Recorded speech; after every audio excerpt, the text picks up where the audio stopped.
Hello నమస్తే. ఈరోజు AP వార్తాపత్రికలో వచ్చిన వార్తలను విశ్లేషించేద్దాం. ముందుగా ఆంధ్రప్రభ పేపర్లో వచ్చిన వార్తలను చూద్దాం. పోలవరం ఇక పరుగులు.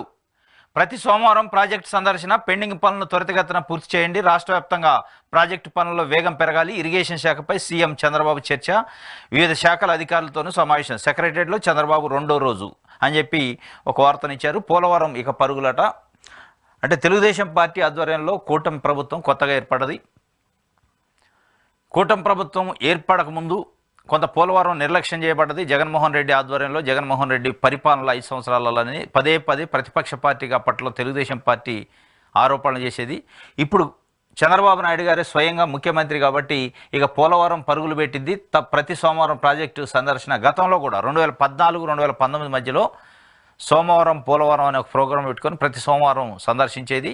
ఇప్పుడు అదే ప్రోగ్రాం మళ్ళీ ప్రతి సోమవారం ప్రాజెక్టు సందర్శిస్తాం, పెండింగ్ పనులు త్వరితగతిన పూర్తి చేయాలి అని చెప్పి రాష్ట్ర వ్యాప్తంగా ప్రాజెక్టు పనుల్లో కూడా వేగం పెరగాలని చెప్పి చంద్రబాబు నాయుడు గారు చెప్పిన పరిస్థితి. దీనికి సంబంధించి ఒక వార్తను ప్రధానంగా ఇచ్చారు. అన్ని శాఖలపై శ్వేతపత్రాలను విడుదల చేయాలి. ఉదయం 10 గంటల నుంచి సాయంత్రం 6 గంటల వరకు సచివాలయంలో ఉంటా.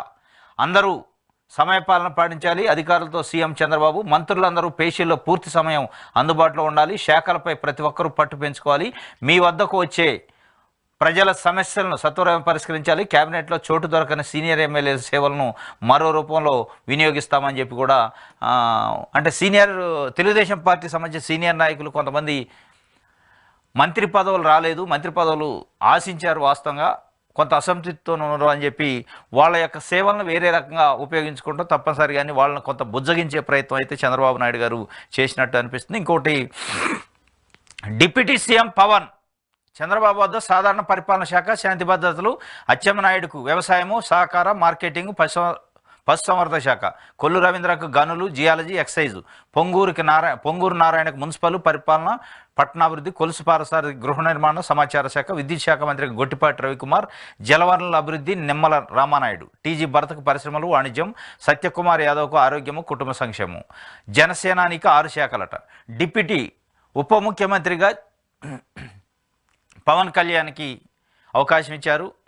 ఎందుకంటే ఆయన వాస్తవంగా ఏపీలో కూటమి ప్రభుత్వం ఏర్పడ్డదన్నా, కేంద్రంలో ఎన్డీఏ ప్రభుత్వం ఏర్పడ్డదన్నా సెంటర్ పాయింట్ ఏంటంటే పవన్ కళ్యాణ్. ఈ పవన్ కళ్యాణ్ యొక్క ఎత్తుగడ వల్ల, పవన్ కళ్యాణ్ గారి వ్యూహం వల్లనే ఇలా ఏపీలో కానీ కేంద్రంలో కానీ ప్రభుత్వాలు, ఎన్డీఏ ప్రభుత్వాలు ఏర్పడటానికి ప్రధాన కారణం, ప్రధాన సెంటర్ పాయింట్, ప్రధాన వ్యూహకర్త ఒక విధంగా. కాబట్టి ఆయనకు టాప్ ప్రయారిటీ ఇవ్వాలని చెప్పి ఎన్డీఏ కూటమి కూడా భావించింది. అటు బీజేపీ అగ్రనాయకత్వం కానీ, ఇక్కడ తెలుగుదేశం పార్టీ కానీ ఒక రకంగా ఆయన గౌరవించుకోవాలి. డిప్యూటీ ముఖ్యమంత్రిగా ఇచ్చి డిప్యూటీ సీఎంగా ఇచ్చాను. డిప్యూటీ సీఎంగా గతంలో 2 ఉండేది, కానీ ఆయనకి గౌరవం ఉండాలని చెప్పి ఓన్లీ ఏక వ్యక్తికి డిప్యూటీ సీఎంగా ఇచ్చారు. ఆయన ఒక్కడే సీఎం తర్వాత సీఎం అనే స్థాయిలో ఇంకొక పర్సన్కి డిప్యూటీ సీఎం ఇలే. డిప్యూటీ సీఎంతో పాటు ఒక దాదాపు 6 శాఖలు ఇచ్చారు.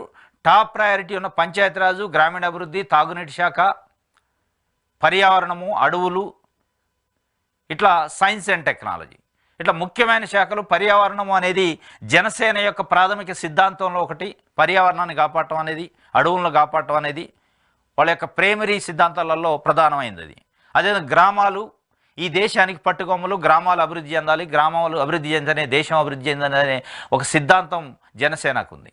కాబట్టి గ్రామీణాభివృద్ధి, తాగునీటి, పంచాయతీరాజు, అడవులు, సైన్స్ అండ్ టెక్నాలజీ, ఈ ముఖ్యమైన 6 శాఖలని పవన్ కళ్యాణ్కి ఇచ్చారు. ఆయన యొక్క పెర్ఫార్మెన్స్తోని రాష్ట్రంలో ఉన్న గ్రామాలని, గ్రామీణ అభివృద్ధిని, తాగునీటిని, మంచినీరు, ఇట్లాంటివన్నీ అభివృద్ధి చేసే కార్యక్రమానికి అయితే ఆయనకు ఒక అవకాశం అయితే ఇచ్చారు.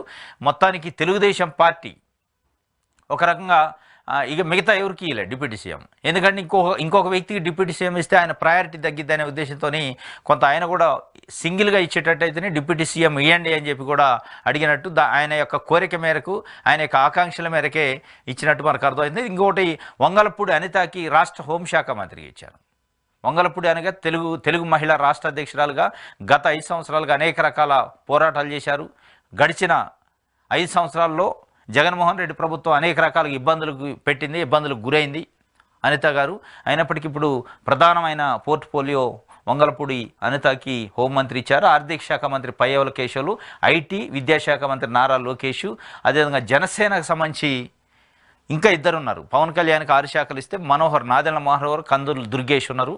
వాళ్ళిద్దరికి కూడా నాదెళ్ల మనోహర్కి సివిల్ సప్లై డిపార్ట్మెంట్ ఇచ్చారు. ఇంకోటి కందులు దుర్గేష్కి పర్యాటక శాఖ, సినిమాటోగ్రఫీ శాఖ ఇచ్చారు వాళ్ళిద్దరికి. ఇంకోటి బీజేపీకి సంబంధించి సత్యకుమార్ యాదవ్కి హెల్త్ మినిస్టర్గా అవకాశం ఇచ్చారు. మొత్తానికైతే ఈ కూటమికి సంబంధించిన పార్టీలకు, జనసేన బీజేపీ పార్టీకి సంబంధించి కూడా పోర్ట్ఫోలియోలలో కొన్ని ముఖ్యమైన శాఖలు ఇచ్చాడు. హెల్త్ మినిస్టర్ కానీ అటు బీజేపీకి, ఇటు పౌర సరఫరాల శాఖ కానీ, పంచాయతీరాజు గ్రామీణాభివృద్ధి శాఖ కానీ మొత్తానికి బ్యాలెన్స్ అయితే చేసినట్టు అనిపిస్తుంది. ఇంకోటి బీజేపీ అధ్యక్షురాలుగా స్మృతి ఇరానీ ఈసారి మహిళకు అవకాశం ఇవ్వాలని పార్టీలో చర్చ. రేసులో పలువురు నేతలు కె లక్ష్మణ్, అనురాగ్ ఠాకూర్, ఫడ్నవీస్, ఓం బిర్లా తదితరులు. అయినా మహిళల వైపే మోడీ, అమిత్ షా మొగ్గు. బీజేపీ జాతీయ అధ్యక్షురాలుగా స్మృతి ఇరానీని నియమించాలని ఒక కొంత అవగాహనకు వచ్చినట్టు దానిపైన క్వశ్చన్ మార్క్ వేస్తూ ఆంధ్రప్రభ ఒక వార్త రాసింది. ఎందుకంటే ఇప్పుడు జేపీ నడ్డా కేంద్ర మంత్రివర్గంలోకి తీసుకున్నారు ఆయన్ని, కేంద్ర ఆరోగ్య శాఖ మంత్రిగా. కాబట్టి ఆయన అధ్యక్షుడిగా ఉండడం, అధ్యక్ష పదవి ఆయన నుంచి తీసి కొత్త వ్యక్తిని నియమించే అవకాశం ఉంది. ఆ కొత్త వ్యక్తుల్లో మొట్టమొదటిసారిగా మహిళకి ఇవ్వాలి, మహిళా అధ్యక్షురాలు చేయాలనే ఒక సంకల్పం బీజేపీ పార్టీ పెట్టుకున్నట్టు. కాబట్టి స్మృతి ఇరానీ మోదీకి, అటు అమిత్ షాకి చాలా నమ్మకస్తురాలుగా ఉంటున్న వ్యక్తి కాబట్టి ఆమెకే ఇచ్చే అవకాశం ఉన్నట్టు చర్చ అయితే జరుగుతుంది. ఇంకోటి తెలంగాణకు సంబంధించి కె లక్ష్మణ్ కూడా రేసులో ఉండు, ఫడ్నవీస్, మహారాష్ట్ర మాజీ ముఖ్యమంత్రి ఫడ్నవీస్, మాజీ స్పీకర్ ఓం బిర్లా, అనురాగ్ ఠాకూర్ వీళ్ళు కూడా రేసులో ఉన్నారు. కానీ వీళ్ళందరిలో కూడా మహిళకి ఇచ్చే అవకాశం వస్తే మట్టికి మహిళకే ఇవ్వాలి అనుకుంటే తప్పనిసరిగా స్మృతి ఇరానీకే ఇచ్చే అవకాశం ఉన్నట్టు స్పష్టంగా అర్థమవుతుంది. ఇది ఆంధ్రప్రభకు సంబంధించి. మనల్ని ఎవరు ఏమీ చేయలేరు, పార్లమెంట్లో టీడీపీకి ఉన్నంత బలం మనకు ఉంది, అంశాల ప్రతిపాదికనే మన మద్దతు ఉంటుంది. గత ఎన్నికలతో పోలిస్తే 10% ఓట్లు తగ్గాయి. ఎట్టి పరిస్థితుల్లో మన ధైర్యం సన్నగిల్లకూడదు. పార్టీ కోసం మీరు కష్టపడండి, మిమ్మల్ని పార్టీ గుర్తుపెట్టుకుంటుంది. ఎంపీలకు వైసీపీ అధినేత వైఎస్ జగన్ దిశానిర్దేశం. మనల్ని ఎవరు ఏం చేయలేరు. ఎందుకంటే కూటమి పార్టీ ఇక్కడ అధికారంలోకి వచ్చిన దగ్గర నుంచి వైఎస్ఆర్సీపీ పైన అనేక రకాలుగా ఇబ్బందులకు గురి చేస్తారని ఒక టాక్ నడుస్తుంది. లోకేష్ గత 5 సంవత్సరాల్లో రెడ్ బుక్ నేను రెడ్ బుక్లో పేర్లు రాసుకుంటున్నా, వాళ్ళ సంగతి చూస్తా అని చెప్పటం. చంద్రబాబు నాయుడు గారు ఎట్టి పరిస్థితుల్లో వదిలిపెట్టం, మా పైన దాడులు చేసిన వాళ్ళని ఎట్టి పరిస్థితుల్లో వదిలిపెట్టమని ఆయన కామెంట్ చేయటం. ఈ రెడ్ బుక్ల పైన రాష్ట్ర వ్యాప్తంగా అనేక ఏరియాలలో ఫ్లెక్సీలు, హోర్డింగ్లు, పోస్టర్లు వేసే పరిస్థితికి వచ్చింది. రెడ్ బుక్లో ఉన్న పేర్లు వాళ్ళ సంగతి చూస్తాం, అధికారులు కానీ రాజకీయ నాయకులు కానీ. ఈ సందర్భంలో కొంత జగన్మోహన్ రెడ్డి గారు రాష్ట్ర వ్యాప్తంగా ఉన్న వైఎస్ఆర్సీపీ క్యాడర్కి ధైర్యం చెప్పే ప్రయత్నం చేశారు. మనల్ని ఎవరు ఏమీ చేయలేరు, మనకు కూడా తెలుగుదేశం పార్టీకి ఎంత ఉందో అంత బలం పార్లమెంటు సభ్యులు ఉన్నారు. కాబట్టి అంశాల ప్రతిపాదికన కేంద్ర ప్రభుత్వానికి మద్దతు ఇస్తాం మనం. కాబట్టి మన సంఖ్య కానీ మనం కానీ అక్కడ అవసరం. కేంద్రంలో కూడా మన పార్టీకి సంబంధించిన ఎంపీలతో కూడా కేంద్ర ప్రభుత్వానికి అవసరం ఉంటుంది. కాబట్టి మనల్ని టచ్ చేసే పరిస్థితి లేదు, మనల్ని ఎవరు ఏం చేయలేరు. కాబట్టి గత ఎన్నికలతో పోలిస్తే ఒక 10% ఓట్లు తగ్గి తప్ప మనం ఏం వరస్ట్గా లేము. కాబట్టి ఎట్టి పరిస్థితుల్లో మనం ధైర్యం చెడద్దు, పార్టీ కోసం మీరు కష్టపడండి, మిమ్మల్ని మేము గుర్తు పెట్టుకుంటాం అని చెప్పి ఎంపీలకి దిశానిర్దేశం చేసిన పరిస్థితి. మొత్తానికి కార్యకర్తలకు అయితే ఒక ధైర్యం చెప్పే పని పెట్టుకుంటూ జగన్మోహన్ రెడ్డి గారు. మరి ఎంతవరకు వర్కౌట్ అయింది చూడాలి. ఇది ఆంధ్రప్రభకు సంబంధించి.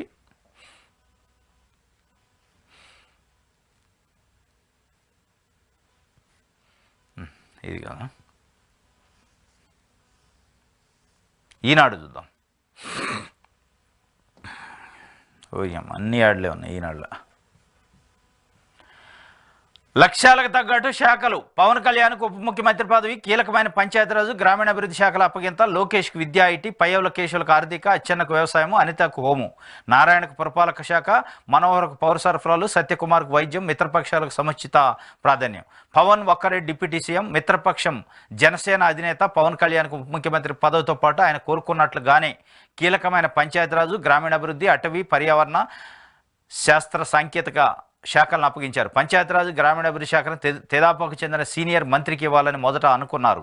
పవన్ కోరడంతో మిత్రధరం ప్రకారం ఆయనకే కేటాయించారు. తనకు ప్రత్యేక గుర్తింపు, సముచిత గౌరవం దక్కేలా తనను మాత్రం ఉప ముఖ్యమంత్రిని చేస్తూ కీలక శాఖలు ఇస్తే తీసుకోవాలన్న పవన్ అభిమతాన్ని తెలుసుకున్న తెదాపా నాయకత్వం దానికి తగ్గట్టుగా వ్యవహరించింది.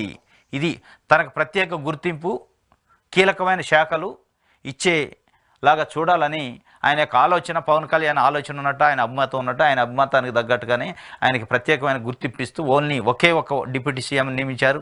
అదేవిధంగా గ్రామీణ అభివృద్ధి, పంచాయతీరాజ్ శాఖ, అడవులు, పర్యావరణం ఇట్లాంటి ఆయన కోరుకున్న ముఖ్యమైన శాఖల్ని ఇచ్చారు. అదేవిధంగా నారాయణకి గతంలో 2014-19 మధ్యలో కూడా పొంగూరు నారాయణకి పట్టణాభివృద్ధి, మున్సిపల్ శాఖ ఇచ్చారు. ఇప్పుడు కూడా సేమ్ ఇచ్చారు.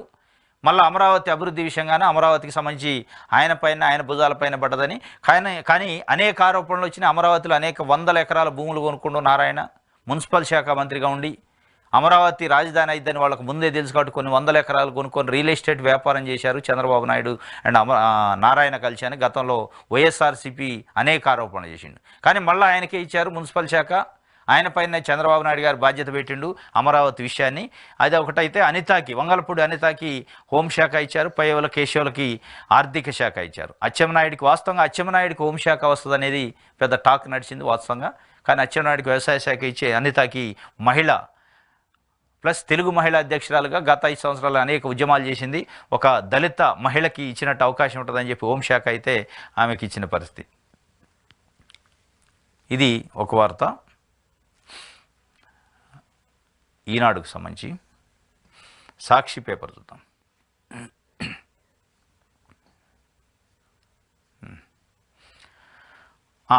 రెడ్ బుక్ రాజ్యాంగం, రాష్ట్రంలో హోర్డింగ్లకు ఎక్కిన లోకేష్ రెడ్ బుక్ బెదిరింపులు, బ్లాక్ మెయిల్తో అధికారులను లొంగదీసుకునే యత్నం. మరోవైపు రెచ్చిపోతున్న టీడీపీ జనసేన శ్రేణులు, రాష్ట్రమంతటా కొనసాగుతున్న విధ్వంసం, ఆటవిక దాడులు. తమకు ఓటేయని వారు వైఎస్ఆర్సీపీ కార్యకర్తల లక్ష్యం. నూతన సీఎంను కలవడానికి వెళ్లిన అధికారులకు అవమానాలు, పనితీరు మదింపు పేరిట అధికారులకు రాజకీయ బ్రాండింగ్. వారంతా గతంలో బాబు హయాంలో పనిచేసిన వారే. గత 5 ఏళ్లుగా కొందరు తీరు అన్యాయంగా ఉందంటూ నిందలు, కక్ష సాధింపులు ఉండవంటూనే కొందరు టార్గెట్గా చంద్రబాబు వ్యాఖ్యలు. ఐఏఎస్, ఐపీఎస్లు ఆత్మస్థైర్యాన్ని దెబ్బతీసేలా ప్రభుత్వ పెద్దల వైఖరి. ఇది రెడ్ బుక్ రాజ్యాంగం నడుతుందట. లోకేష్ పదే గత 5 సంవత్సరాలు రెడ్ బుక్ అని చెప్పేది. ఆ రెడ్ బుక్ సంబంధించిన ఫ్లెక్సీలని, హోర్డింగ్స్ని ఆంధ్రప్రదేశ్ వ్యాప్తంగా పెట్టారు. ఈ రెడ్ బుక్లో పేర్లోని అధికారుల సంగతి చూస్తాం, నాయకుల సంగతి చూస్తాం అని చెప్పి బెదిరించేది. సార్ నాయకులు, రాజకీయ పార్టీలు అంటే వేరు. ఐఏఎస్లు, ఐపీఎస్ ఆఫీసర్లను కూడా బెదిరించే ధోరణి, బ్లాక్మెయిల్ చేసే ధోరణి, వాళ్ళ ఆత్మస్థైర్యాన్ని దెబ్బతీసే పని చేస్తే ఇక ఏ గవర్నమెంట్ వచ్చినా ఎట్లా పనిచేస్తారు? ధైర్యంగా పనిచేసే పరిస్థితి ఉంటుందా? ఎస్, వాళ్ళు జగన్మోహన్ రెడ్డికి అనుకూలంగానో లేకపోతే వైఎస్ఆర్సీపీకి అనుకూలంగానో గత ప్రభుత్వంలో పనిచేసిన అధికారులు ఎక్కువ చేసి ఉంటే మీరు చేయాల్సింది ఏంది? ఇట్లాంటి రెడ్ బుక్లు, హోర్డింగ్లుగా చేయాల్సింది. లేదా సోషల్ మీడియాలో ట్రోలింగ్స్ కాదు, లేదా మీ అంతు చూస్తాం అని కాదు, లేదా ముఖ్యమంత్రిని కలవటానికి వస్తే అపాయింట్మెంట్ ఇవ్వకుండా అవమానించడం కాదు చేయాల్సింది. మీకున్న ప్రివిలేజ్ ఏంది? మీకున్న అవకాశం ఏంది? వాళ్ళు లూప్ హోల్ వేయండి. గతంలో ఉండేది, ప్రభుత్వం మారిన తర్వాత వాళ్ళకు అనుకూలమైన ఆఫీసర్లు తెచ్చి సీఎం సెక్రటరీలుగా ముఖ్యమైన శాఖలలో ఇచ్చుకునేది. వాళ్ళకు అనుకూలంగానే లేని అధికారులు, అనుకూలంగా పనిచేయరు అనుకున్న అధికారులని లూప్ హోల్ వేసేది. అట్లాంటివి కానీ డైరెక్ట్గా ఆఫీసర్ను బెదిరించి మీ పేర్లు రెడ్ బుక్లో ఉన్నాయి, మీ సంగతి చూస్తాం, మీ అంతు చూస్తాం అనే పరిస్థితి. ఇది ఒక రకంగా బ్లాక్మెయిలే. ఇది ఒక రకంగా మంచిది కాదు, రాష్ట్రానికి మంచిది కాదు, అధికారులకు మంచిది కాదు, ప్రజలకు కూడా మంచిది కాదు.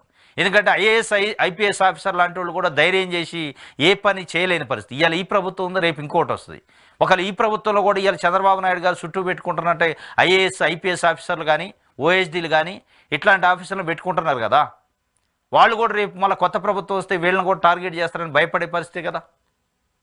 ఇలా మీ దగ్గర పనిచేసే ఆఫీసర్లు కూడా రేపు ఇంకో ప్రభుత్వం రావచ్చు, మీరే శాశ్వతంగా ఉండరు కదా. మీకు ఇచ్చింది 5 సంవత్సరాల పరిపాలన కదా, ఏ పార్టీకి ఇచ్చినా. మళ్ళీ 5 సంవత్సరాల తర్వాత ఎలక్షన్స్ వస్తాయి, ఎలక్షన్స్లో వాడవచ్చు, గెలవచ్చు మీరు. కానీ మరి మీ దగ్గర పనిచేసే ఆఫీసర్లు కూడా అదే పరిస్థితి కదా. 2014 నుంచి 19 మధ్యలో కూడా మీ దగ్గర ఐఏఎస్లు, ఐపీఎస్లు పనిచేశారు.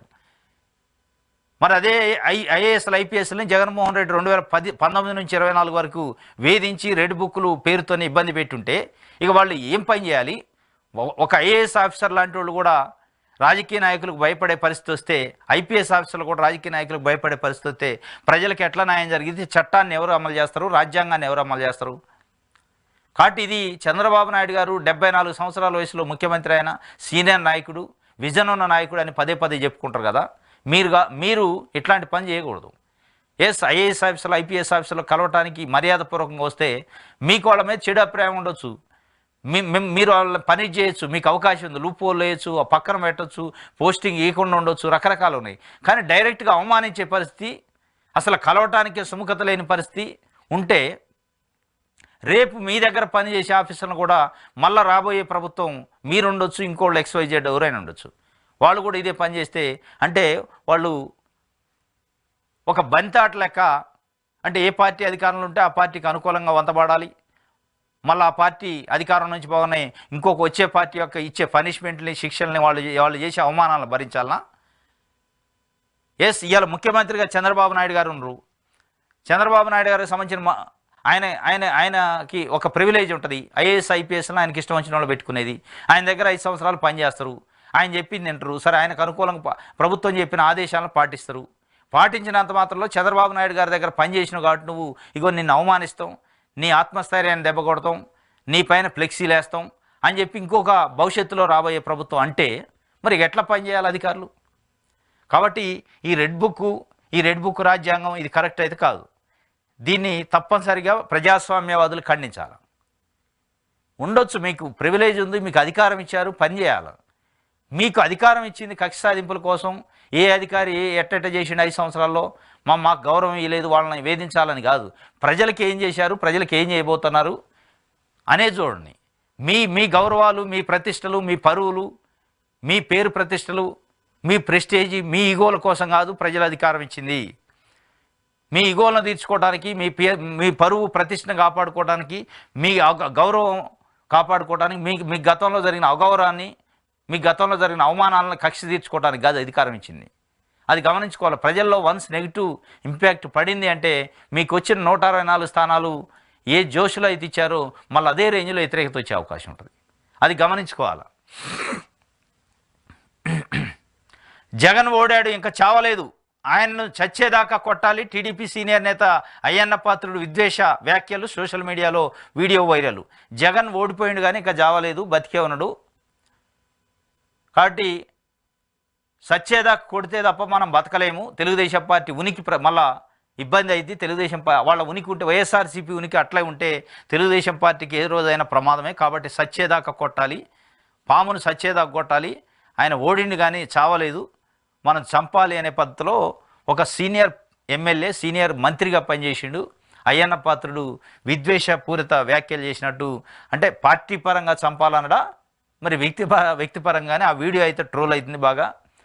జగన్ ఓడిపోయిండు తప్ప ఇంకా అట్లే ఉన్నాడు, మళ్ళీ లేచే అవకాశం ఉంది, లేస్తే మనం బతకం అనే పరిస్థితులలో ఆయన చెప్పిన పరిస్థితి. ఇది ఒక వార్తగా ఇచ్చారు. విలువలు విశ్వసనీయతతో ముందడుగు. వైఎస్ఆర్సీపీ పార్లమెంటరీ పార్టీ భేటీలో ఎంపీలకు వైఎస్ జగన్ దిశానిర్దేశం. మనం ఎదుర్కొంటున్న పరిస్థితులు తాత్కాలికమే. మన పాలన, చంద్రబాబు పాలనను ప్రజలు గమనిస్తూనే ఉంటారు. ఖచ్చితంగా మనం మళ్ళీ ప్రజల విశ్వాసాన్ని పొందుతాం. ప్రజాహితమే పరమావధిగా పార్లమెంట్లో వ్యవహరించాలి. రాష్ట్రము దేశ ప్రయోజనాలను దృష్టిలో ఉంచుకొని అంశాల వారిగానే ఎవరికైనా మద్దతు. విలువలు విశ్వసనీయతతో ముందడుగు వేద్దాం. వైఎస్ఆర్సీపీ పార్లమెంటరీ పార్టీ సమావేశంలో వైఎస్ జగన్మోహన్ రెడ్డి చెప్పిండు. మనం ఎదుర్కొంటున్న పరిస్థితులు తాత్కాలికమే. భవిష్యత్తులో ఒక 6 నెలల్లో, సంవత్సరం అయిన తర్వాత మన పరిపాలనకి చంద్రబాబు నాయుడు గారి పరిపాలనకి పోల్చుకుంటారు జనం. అప్పుడు ప్రజలకి రియలైజ్ అవుతారు, ప్రజలు వాస్తవాలు తెలుస్తాయి. మనం ఏం చేసినాం, ఇప్పుడున్న ప్రభుత్వం ఏం చేస్తుంది, ప్రజలకు ఏ విధంగా నష్టం జరుగుతుందో అప్పుడు పోల్చుకుంటారు. ఆ పోల్చుకున్నప్పుడు మనం గుర్తుకొస్తాం, మనం చేసిన పనులు గుర్తుకొస్తాయి, మన విశ్వసనీయత గుర్తుకొస్తుంది. కాబట్టి ఇది తాత్కాలికమే, మళ్ళీ మనం లేస్తాం, మనం నిలబడతాం. కాబట్టి సిద్ధంగా ఉండాలి, ఇట్లాంటి ఇబ్బంది లేదు అని చెప్పే ప్రయత్నం చేశారు. ఇది ఒక వార్తగా ఇచ్చారు. ఇంకోటి, ఉండవెల్లి అరుణ్ కుమార్ మాజీ ఎంపీ నిన్న ప్రెస్ మీట్ పెట్టి చెప్పిండు, ఆ 20 లక్షల ఈవీఎంలు ఏమయ్యాయి, వేసిన ఓటు ఎక్కడికి పోతుందోనని ప్రజల్లో అనుమానం ఉంది. ఈవీఎంలను గతంలో చంద్రబాబు వ్యతిరేకించినందున వాటి గోల్మాలపై ఇప్పుడు ఆయన మాట్లాడాలి. ఏపీ ఫలితాలతోనే కేంద్ర ప్రభుత్వం కొలువుదీరిన పరిస్థితి ఏర్పడింది. ఇదే మంచి అవకాశం. రాష్ట్ర ప్రయోజనాలపై బాబు పోరాడాలి. వైఎస్ఆర్సీపీ పని అయిపోయింది అనుకోవద్దు. 11 స్థానాలు వచ్చిన ఆ పార్టీ ఓట్ల శాతం బాగుంది. అసెంబ్లీ వేదికగా పోరాటం కొనసాగించాలి. మాజీ ఎంపీ ఉండవెల్లి అరుణ్ కుమార్. ఇది ఆ 20 లక్షల ఈవీఎంలు ఏమైనాయి, 20 లక్షల ఈవీఎంలు మాయమైనట్టు, 20 లక్షల ఈవీఎంలు గోల్మాల్ అయినట్టు ఒక వార్త ఉంది. దానిపైన ఆయన కామెంట్ చేశారు. ఏమైనాయి, వేసిన ఓటు అసలు ఎక్కడికి పోతుంది, మేము వేసిన ఓటు మేము వేసినకి వెళ్ళిపోతుందా, వేరేకి వెళ్ళిపోతుందా అనేది వాస్తవంగా ప్రజల్లో అనేక అనుమానాలు ఉన్నాయి. అనుమానాలు నివృత్తి చేయాల్సిన బాధ్యత ప్రభుత్వానికి ఉంది అని చెప్పి ఉండవల్లి అరుణ్ కుమార్ చెప్పిండు. గతంలో ఈవీఎంలను చంద్రబాబు నాయుడు వ్యతిరేకించిండు. కాబట్టి ఇప్పుడు ఈవీఎంలపైన జరిగే చర్చ పైన ఆయన కూడా స్పందించాలి అని చెప్పి ఒకటి అడిగిన. ఆయన ఎందుకు స్పందిస్తారు, ఆయనకు 164 సీట్లు వచ్చినాయి.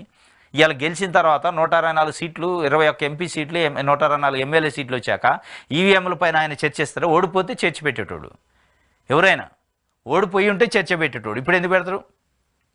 ఏపీ ఫలితాలతోనే కేంద్ర ప్రభుత్వం కొలువుదీరింది. ఇదే మంచి అవకాశం. రాష్ట్ర ప్రయోజనాలపై బాబు పోరాడాలి. ఇదే మంచి అవకాశం. ఏపీ యొక్క ఎంపీలతోనే ఇలా కేంద్రంలో ప్రభుత్వం ఏర్పడ్డది. కాబట్టి ఏపీ ప్రయోజనాల కోసం చంద్రబాబు నాయుడు గారు పోరాడాలి అండు. పోరాడాల్సిన అవసరం లేదు, ఆయన గుంజకొచ్చుకోవచ్చు. ఇలా చంద్రబాబు నాయుడు గారికి సంబంధించిన 21 మంది ఎంపీలతోనే అక్కడ ప్రభుత్వం ఏర్పడ్డది. ఇక పోరాటం అనేది ఎప్పుడు ప్రతిపక్షంలో ఉంటే పోరాటం, అధికార పక్షంలో ఉన్నారు, అధికారంలో భాగస్వాములు అయ్యారు.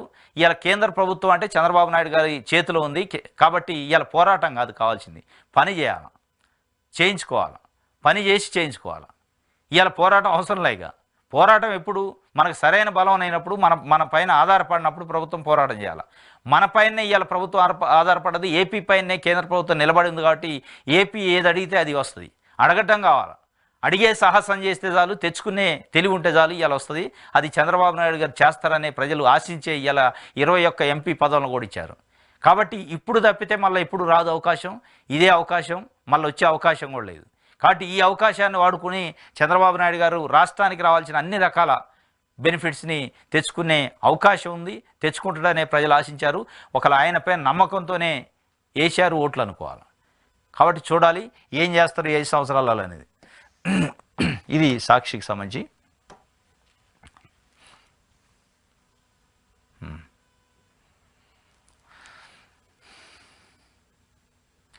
పదండి ముందుకు మంత్రులను ప్రజానేతలుగా తీర్చిదిద్దే యోచనలో సీఎం చంద్రబాబు. ఫైళ్ల నిర్వహణ, జీవోల అవగాహన కోసం అమాత్యులకు శిక్షణ. జగన్ సర్కార్లో మాదిరి ఉత్తిత్తి పదవులు కాదంటున్న కూటమి నేతలు. ఎమ్మెల్యేలకు నియోజకవర్గ నిధులు. పదండి ముందుకు అని ఇప్పుడు ఏదైతే 24 మంది మంత్రి పదవులు చేపట్టారో 24 మందికి ట్రైనింగ్ ఇస్తారట. శిక్షణ ఇచ్చి ఎట్లా ప్రజల సమస్యలు పరిష్కరించాలి, ప్రజలతో ఎట్లా ఉండాలి, ప్రజా సమస్యలపైన ఎట్లా స్పందించాలి, అధికారులతో ఎట్లా వ్యవహరించాలి, డిపార్ట్మెంట్స్లో అధికారులు ఫైళ్లు ఈ వ్యవహారం ఎట్లా ఉంటుంది అనే విషయాలపైన శిక్షణ ఇస్తారట. శిక్షణ ఇచ్చి గతంలో జగన్మోహన్ రెడ్డి ప్రభుత్వంలో లెక్క మంత్రులు ఉత్తిత్తి మంత్రులు కాదు. ఇది చాలా కమిటెడ్గా ప్రజల కోసం ఇచ్చిన, ప్రజల కోసమే పనిచేయాలి. ఉదయం 10 గంటల నుంచి సాయంత్రం 6 గంటల వరకు సెక్రటరియట్లో ప్రజలకు అందుబాటులో ఉండాలి, ప్రజల సమస్యలు పరిష్కరించాలి అని చెప్పి చంద్రబాబు నాయుడు గారు దిశానిర్దేశం చేసిండు. కాబట్టి కొత్తగా మంత్రులు ఉన్నారు కాబట్టి అసలు మంత్రివర్గం ఎట్లా ఉంటుంది, మంత్రి పని విధులు ఏముంటాయి, ఆ విషయాలపైన ట్రైనింగ్ ఇచ్చే కార్యక్రమం కూడా చేస్తారట. చూడాలి ఆ ట్రైనింగ్ ఎట్లా ఉంటుంది అనేది. మొత్తానికైతే మంచి కార్యక్రమం. ఎందుకంటే కొంత అవగాహన లేకుండా మంత్రి పదవుల్లో ఉంటే అధికారులు తప్పుదోవ పట్టించే అవకాశం ఉంటుంది. కొంత శిక్షణ నుంచి అవగాహన ఉంటే అధికారులు ఏం చెప్తున్నారు, మనం ఏం చేయాలనేది మంత్రులకు అర్థమయ్యే అవకాశం ఉంటుంది. ఇది ఒక వార్త.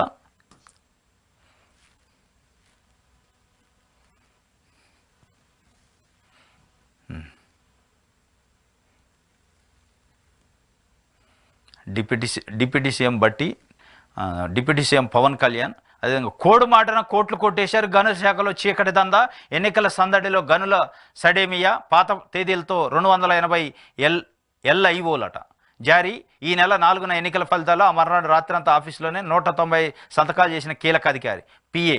కొత్త సర్కారు వస్తే ఇబ్బంది పడతారంటూ రెట్టింపు కమిషన్, లీజుదారులతో సమావేశాలు పెట్టి మరీ వసూలు చేసిన 3 జిల్లా అధికారులట. మొత్తానికి కోడు మాటన కోట్లు కొట్టేశారట. గనుల శాఖలో చీకటి దందాలు. అంటే గనుల శాఖకి ఇచ్చే పర్మిషన్ సంబంధించి కొత్త ప్రభుత్వం వస్తే మీకు ఇబ్బంది అయింది. లీజు, గనులకు ఇచ్చే లీజు ఉంటుంది కదా, ప్రభుత్వం అధికారులు ఇచ్చే లీజు, ఆ లీజుల పైన కొత్త ప్రభుత్వం వస్తే మీకు ఇబ్బంది అయింది, మీరు వచ్చి రెట్టింపు కమిషన్లు ఇచ్చి చేయించుకోండి అని చెప్పి లీజుదారులతో సమావేశం పెట్టి అప్పటికప్పుడు ఓవర్ నైట్లో 190 సంతకాలు చేసినట్టు ఒక అధికారి. ఇది ఒక వార్త ఇచ్చారు. దీనిపైన మరి ఎంక్వైరీ చేసే అవకాశం ఎట్టి పరిస్థితులు ఉండదు, కొత్త ప్రభుత్వం వచ్చింది కాబట్టి. ఇంకోటి, టీడీపీ రాష్ట్ర అధ్యక్షుడిగా పల్లా. మరోసారి ఉత్తరాంధ్ర బీసీలకు అవకాశం. గాజువాక నుంచి 95,000 మెజార్టీతో శ్రీనివాసరావు గెలుపు. ఇతర సమీకరణాలతో మంత్రి పదవి ఇవ్వలేకపోయిన చంద్రబాబు పార్టీ పగ్గాలు చేపడతానని తాజా ప్రచారం జరుగుతుంది. నిన్నటి నుంచి వాస్తవంగా పల్లా శ్రీనివాసరావు మంత్రి పైన గెలిచిండు గాజువాక నుంచి అమర్నాథ్ పైన. కాబట్టి ఆయన యాదవ్ కమ్యూనిటీకి సంబంధించి ఆయనకు రాష్ట్ర అధ్యక్షుల తెలుగుదేశం పార్టీ ఆంధ్రప్రదేశ్ అధ్యక్షుడి బాధ్యతలు అప్పచెబుతారట. ఇప్పటివరకు అచ్చెన్నాయుడు ఉన్నారు. అచ్చెన్నాయుడు వ్యవసాయ శాఖ మంత్రిగా బాధ్యతలు తీసుకుంటారు కాబట్టి ఆ పదవిని ఆయనకి ఇచ్చే అవకాశం ఉంది. అంటే బీసీ సామాజిక వర్గం, యాదవ్ సామాజిక వర్గానికి సంబంధించి ఉత్తరాంధ్ర ఏరియా నుంచి ఉన్నాడు కాబట్టి ఆయనకి ప్రయారిటీ ఇచ్చినట్టు ఉంటుందని ఆయనకి ఇవ్వచ్చు అనే ఒక చర్చ జరుగుతుంది. ఇది ఒక వార్త. ఇది ఈరోజు ఏపీ వార్తాపత్రికలో వచ్చిన వార్తలకు సంబంధించిన విశ్లేషణ. రేపు తాజా వార్తలతో తిరిగి కలుసుకుందాం.